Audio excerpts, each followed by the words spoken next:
Hi, this is the setup video for the chemical deposition activity at the end of Unit 7. What we're going to be looking at in this activity, how it ties into the unit, is this is basically the formation of limestone, which is a sedimentary rock, but it also specifically ties into where the stuff is going. What you're going to be using in this activity is some very simple materials. You've got saturated solution of lime water, calcium hydroxide.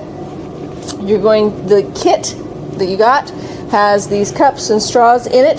The cups will work just fine.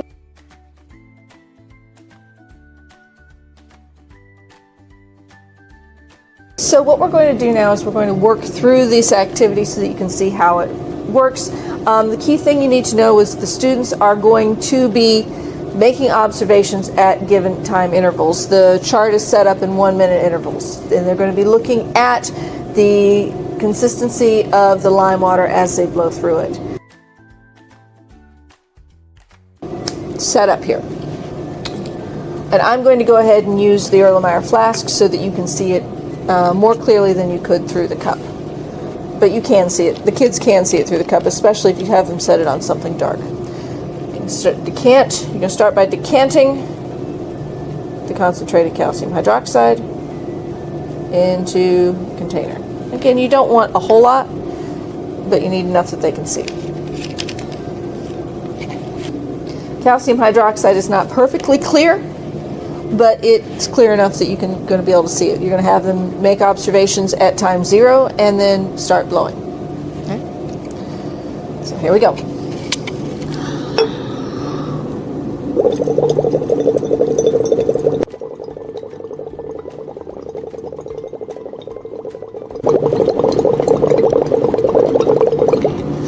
All right.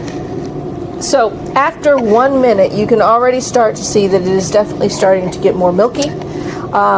Precipitate is going to be able to start forming, and you're going to have the students stop after the first minute, make their observations, and continue on. I'll do it for another minute here.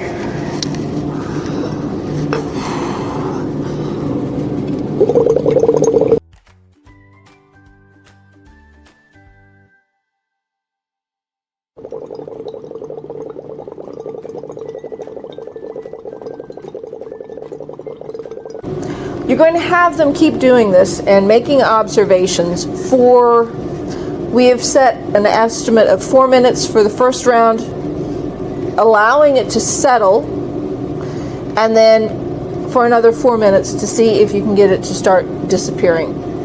We're going to give it just a minute here and see if we're going to let it settle. Okay, so as you can see, the settling is taking place. It is not a fast process, so it may be something that you want to start, have it sit for a while you lecture or go over other information, and then come back to. But as you can see, it's starting to be clearer at the top and more murky at the bottom. And that's what you want them to start seeing too, is that it is actually going to collect at the bottom.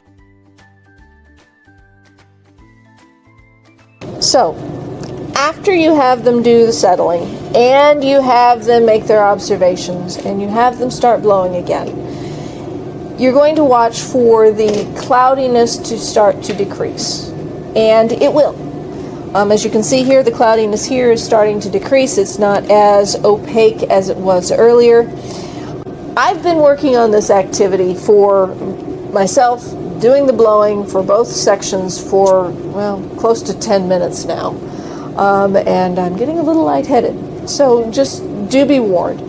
You've got a whole big box of straws. Give each one of your kids a straw and let them take turns. How hard they blow really doesn't make that much of a difference, and the key thing with that is you want to make sure they're not blowing so hard that it's spattering up in their face. If you're doing an Erlenmeyer flask, it really does keep the splattering down. If you're using the cups, have them tilt it, but they're going to need to blow more gently so that it doesn't just spray all out of the cup.